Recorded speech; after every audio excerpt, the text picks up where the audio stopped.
Hey y'all, reporting live from the Istanbul airport. And I figured I'll just bring y'all to the lounge with me because it just happened that way. Okay, are we set up? This will do. Okay.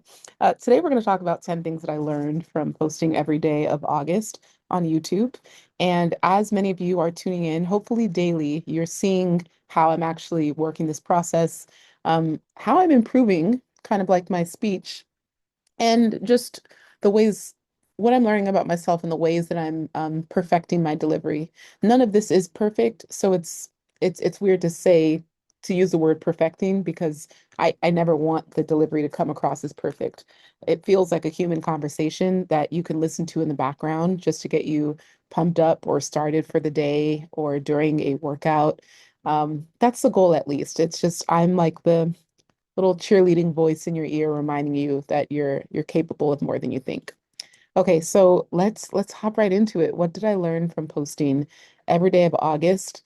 Kind of on accident, intentionally on accident. I didn't start the month thinking I would.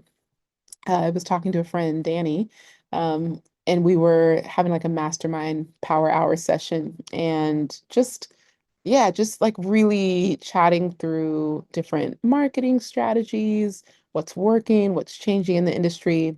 She's also an industry vet. She's been danielleleslie.com. She's been doing this over a decade, so I really respect and admire her hustle, but also her business acumen. I think very few people can stay in the game as long as people like us do, which requires a level of stamina, innovation, and I think a lot of forecasting too. So we love to like forecast together and kind of compare notes. Anyways, talking about different ways that we can like use different platforms, different ways that we can show up and market. And I kind of like threw the idea out there to her because I told her I saw someone else, they were posting a YouTube video every 2 days.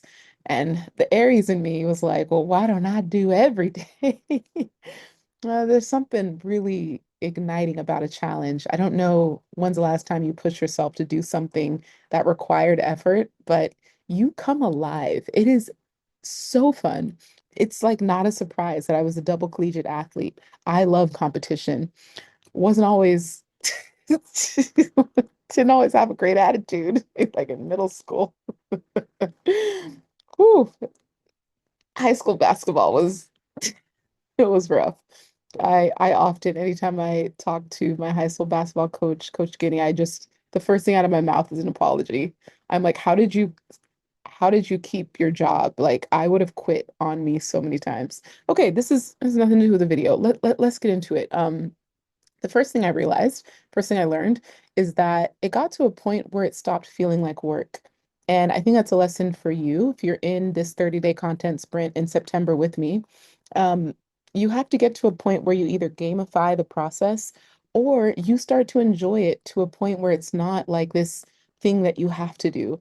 You get to do it. You want to do it. It's exciting to put beautiful stuff out into the world, even if it doesn't feel beautiful in the moment. I have my little potion. Okay, it's dissolved. I have to tell you guys about where is it? Not to get off track, but Stefan and I discovered we've only found it in the Balkans. Yeah, I'm not, of course, the one time I pull into my purse, I can't get it out on the first. Got it. Yay. This it's like a vitamin C tablet. Energia. CoQ10, supradine. I don't know. It's amazing. Anyways, I have one a day and it's just, oh, it makes up for not being able to travel or not being able to have my athletic greens shipped. If any of you listen to any other podcast, you probably hear a million people promoting AG1. I was also like, it can't be that good. It cannot be that great. Anytime I'm taking AG1, this is not an ad, but hello. Anytime I'm taking it, I it hits everything. It has all the nutrients. So it's just so and it's not even that I love the taste. The taste was very much acquired. But I think you can adapt to the taste once you realize all the benefits you get from drinking it. So it's just a great feeling. So I haven't found anything that makes me feel as good as that does, except for this so far. And AG1 just, it wasn't shipping to Bali. It doesn't ship to Bosnia. I don't know if we tried to ship it to Bangkok yet, but if any of you by chance also drink AG1 and have somehow discovered how to get it shipped to Bangkok, please let me know. I, every time I like make any type of run, I'm trying to get like 4 months shipment and travel with it. Chaos. Okay. At some point, it shouldn't feel like work anymore because you are doing it from a place of desire and joy and intention. And intention is sexy, y'all. Intention is contagious. When you are like showing up for yourself intentionally to benefit your future, there's a level of respect, self-respect that grows. But it's a beautiful feeling and it's yours. You don't have to I don't know, like some things, especially when it comes to external validation, it requires other people giving us a pat on the back for us to recognize that we're doing a great job. But when you show up for yourself, it doesn't matter the views, it doesn't matter the metrics. You have it for life. You have proof of process, you have proof of commitment, you have proof of discipline that you did what it took to stand out and build a skill set. Like, not many people can say they've done that, okay? So, lesson number two, when you are doing something like a 30-day content sprint, what I learned like last month is that I'm building for the first time, I think for the first time ever, an actual evergreen content library that truly shows people the quality and the value and the depth of my understanding of this industry. I think in the past, and I've said this multiple times, I've kind of dilly-dallied around my actual qualifications for a couple reasons. One, when you put more skin in the game, like you become a bigger target. And I think I was okay having like a small roster of private clients in various communities. Like at one year, I had 6 communities that I was coaching. I could have like brought them together, but I was so afraid of getting too big. So I'm like, okay, this one will be 10, this one will be 15, this one will be 7, this one will be 4. So I'm coaching all of these groups of people for very specific transformations or journeys. And there was always that fear of getting too big or being too visible or being discovered. I don't know, it's weird. But I just was like, yeah, I'm gonna kind of like be the coach's coach. I'm like the person that a lot of people go to for their ideas or their marketing strategy. And I was okay kind of being like under the radar. I didn't need the tags or the mentions. It was just nice to be at those big tables where I helped a lot of like big people and I was paid for it too. So anyways, I was always like okay being behind the scenes. And to this day, like I still have goals and dreams of being like a film director. And I did a lot of creative directing in college, even at a study abroad university. There was like this end of the year production that I organized, scripted. Sorry, there's someone just outside of this room. Organized, scripted, choreographed. This is like a 20-minute choreography of like it's like 100 people.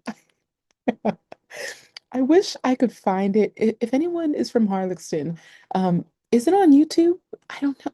Like when they did a whole, I don't know, I think it's lost, but unfortunately the only place I had it uploaded and saved was the YouTube. So I don't have the actual file, and I don't know that it was uploaded anywhere else. Let me make a note to myself to cross-reference and double check. Harlexton Fall 2012 dance video. Does it exist? The text message to myself, if only y'all saw. Okay. Um, yeah, so understand that you are going to be building an evergreen library, and it's deeper than any trend because evergreen content will continue to be searched for 10, 20 years from now. And so the compounding effect of the money that you can earn, I mean, you don't have to do it for the money. The money will always just be an extra bonus. And yeah, it's just nice to know the potential of what you could earn based on posting consistent quality content. Okay. Um, Third lesson is that I realized how much momentum makes you magnetic. There are so many random, not random, yes, random. I don't want to judge them, but they felt random because, you have business acquaintances and colleagues and people that you meet at different conferences, but the amount of people that have reached out to like reconnect, it's like no shade, but it's like very not obvious. Let me just say what I'm thinking because otherwise I'll be like this, but not this. But you can tell when you look like a moving train and people are like, how do I hop on that? Jump on it. Um, yeah, when you have a lot of momentum behind you, it makes other people want to be connected, attached, come along for the ride in some capacity. And the thing is, they could be as momentous. And so it's like two momentous people coming together to like, um, yeah, make magic happen. So I just, I just recognized how much like yeah, people were watching what I was doing and the momentum that it was building and the things that they were learning, like what they would report back to me, like, powerful people that I mean, I keep saying that, but I know that everyone has value to give at every point, but I have to keep reminding myself like someone's net worth doesn't, stop their student mentality. So, yes, they could have, 10 times my income, but um yeah, there are still things that we're all going to still need to be learning. So, yeah, it's just humbling to remind yourself like, oh wow, this series was created for like the everyday entrepreneur, but it's reaching like really powerful people, which is cool. Not the intended market. I mean, you can continue watching if you're here, but you get what I'm saying. Okay, lesson number 4 is that I think consistency, like it wires your body for growth and it wires your body for change. I think they say it takes 21 days to build a habit, and I'm pretty sure by week 3 I didn't have to think about making a video. It was just a part of my evening routine. So I upload the videos according to East Coast time. So as long as it's up before midnight East Coast, which is like 6 to 7 a.m. in Europe, then I'm good. Okay. So yeah, if I'm going to bed on average like 11, waking up at 7 a.m., that's been my summer hours. I think that's been good. Sometimes it's midnight to 8, but I'm getting the quality 8 hours each night minimum. And yeah, so by week 3, I realized like, okay, maybe there's a night where it's like 1 a.m. and I'm like kind of procrastinating on the video, but my body is like wired. It's like not even tired yet. And I'm wondering, I'm like, man, I don't always stay up this late, but I mean, in the summer maybe, but yeah, I'm just like recognizing like why am I not tired? Like why I'm like waiting to feel tired, almost like to give myself an excuse as to, oh, today was so hard because sometimes we have to manufacture challenge to like create a bigger story. It's weird. Anyways, I was like, well, since I have all this energy, let me just knock out this video. As soon as I finish the video, body shuts down. I'm like, oh, that was interesting. And it became this pattern to where I would have so much energy at night. I'm not insomniac, but I do get my best creative energy in the evening. And as soon as the video was finished, I would always have this like, it's not a crash, but just like a shutdown. And I started to like yeah, just appreciate that my body has literally rewired itself to wind down as soon as I'm done recording these videos. I'm shooketh. I'm shooketh, y'all. Because I'm like, listen, when Stefan and I be trying to watch a movie or any type of series, he will joke that I am out in 10 minutes. I'm not allowed to lay down during movies,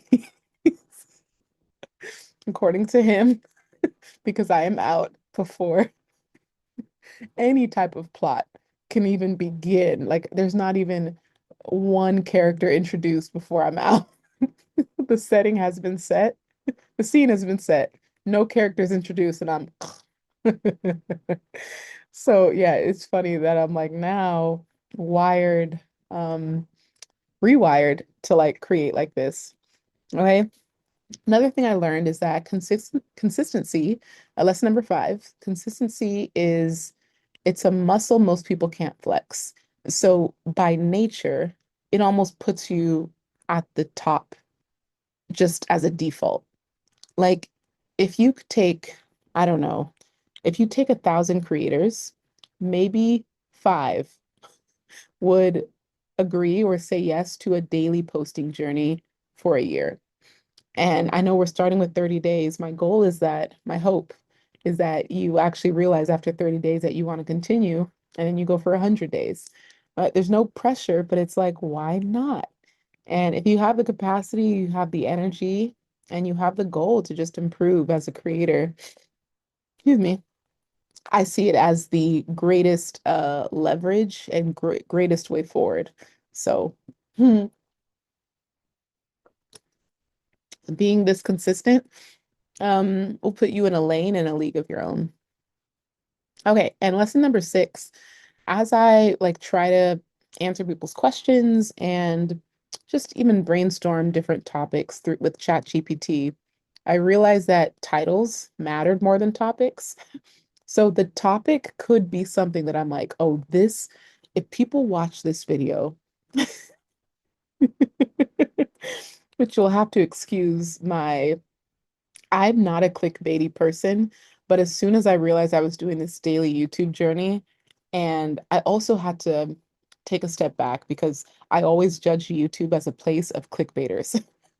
I was always like, no thumbnail is ever that serious, but every thumbnail screams at you. And I was like, I will not subscribe to that. And then now look at me, all caps lock, red letters.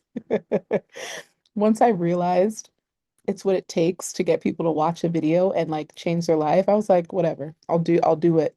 What's necessary. So I had to remove my ego from it, honestly. It's just pride that makes us feel like we're above, the way a platform works. And the reality is, YouTube is not my top platform. And if this is how the game works on this corner of the internet, then I have to just get with it or get lost.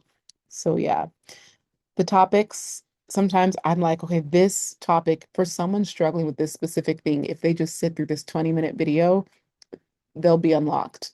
Like when I tell you, I am giving out gems, gems on gems on gems. There is no way someone watches every video that I've posted and they do not either make more money or build a new business.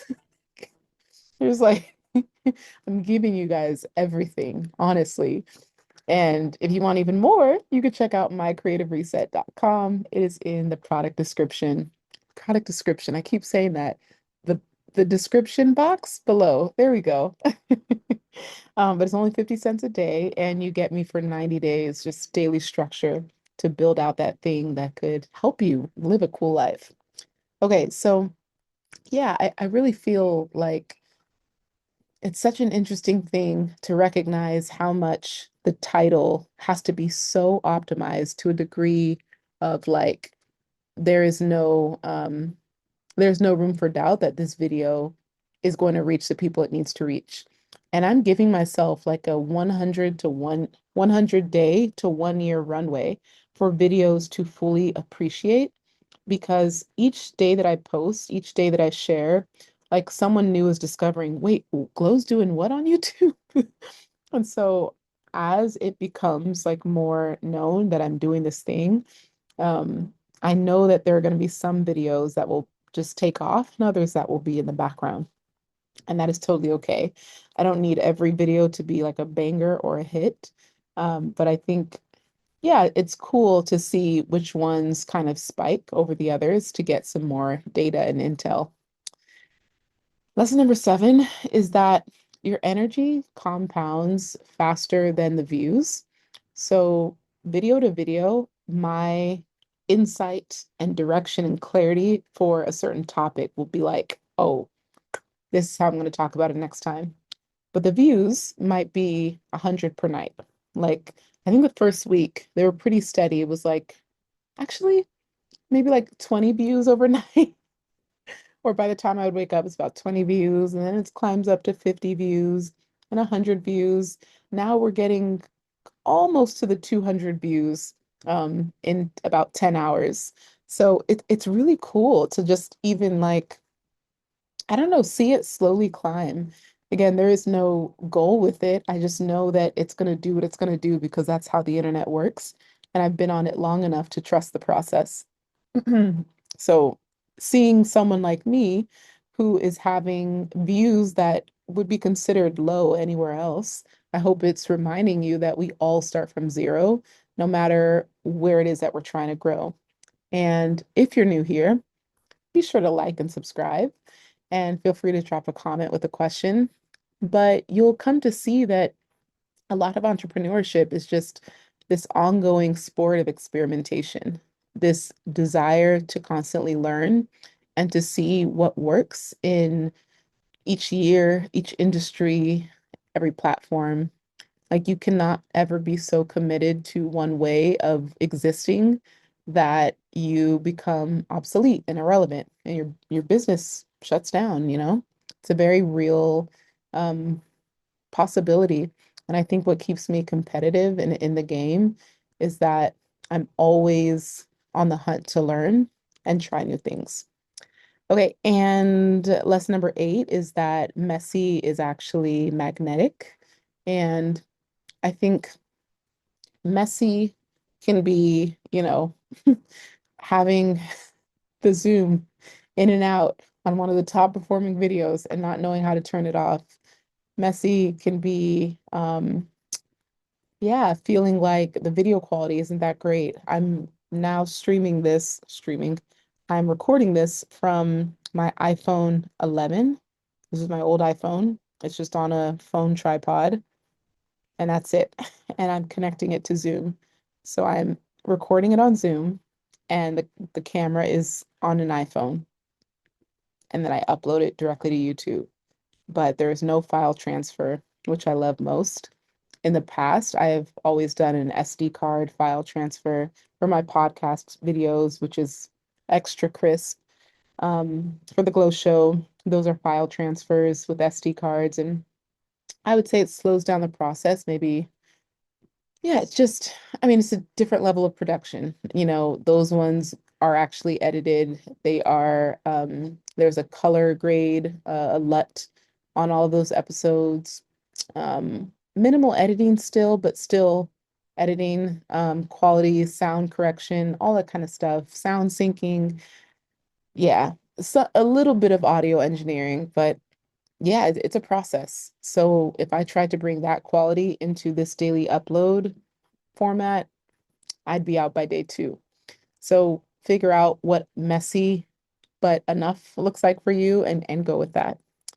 And lesson 9, I am competing with myself, not the algorithm. And I realized that when every video I just tried to do something slightly better, slightly different.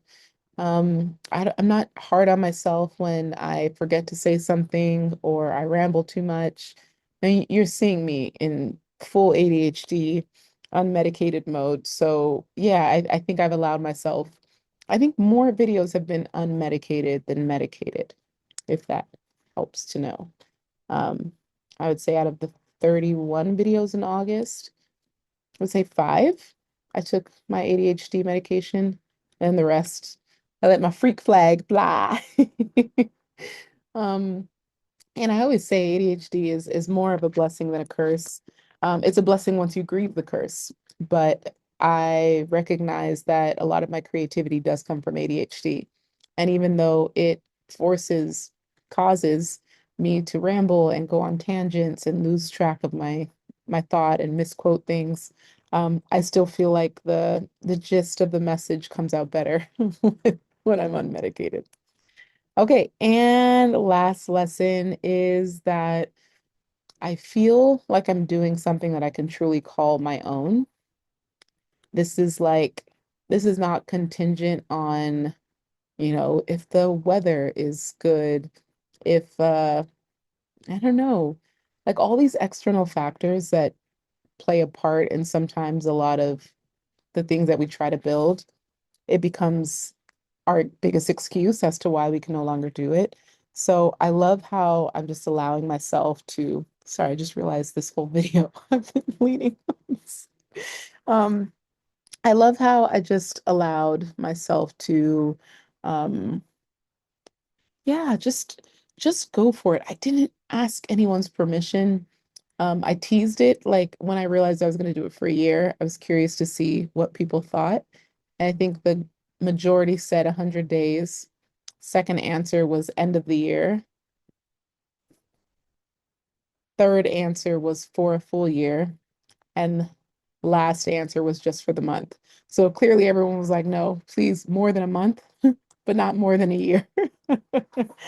So yeah, those were my 10 lessons, 10 insights, 10 things that I kind of realized are just like a byproduct, natural consequence of showing up daily and committing to a journey or a goal. So yeah, and I'm on my way to a couples retreat that Stefan and I are hosting. And even with that, I'm like already factoring in, okay, when should I record? Could I batch them and do it early?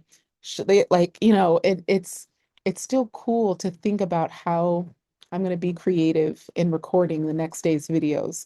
And like yesterday, I told myself, oh, I'll just record two in the hotel room. Nope, I'm here in the lounge. My backup plan became the plan that I went with. So, but I love that there was just never a moment of doubt that it was going to happen. It was like, yeah, as long as the plane lands, I trust that in the 3 hours I will have ample time to get through the gate, get to the lounge, and then go to my next gate. And yeah, I knocked it out. Okay, y'all. Be sure to check out the playlist. It should be, no, I think it's, I don't know. It's something that's going to come up here. See, this is the practice that I'm talking about. There's going to be something here called the creative clarity. Dang it. Creative clarity for entrepreneurs. Go watch more of those videos. Go have a binge session and yeah, treat yourself to more knowledge on a beautiful Tuesday, Wednesday evening. Okay, bye. Let me go to bed.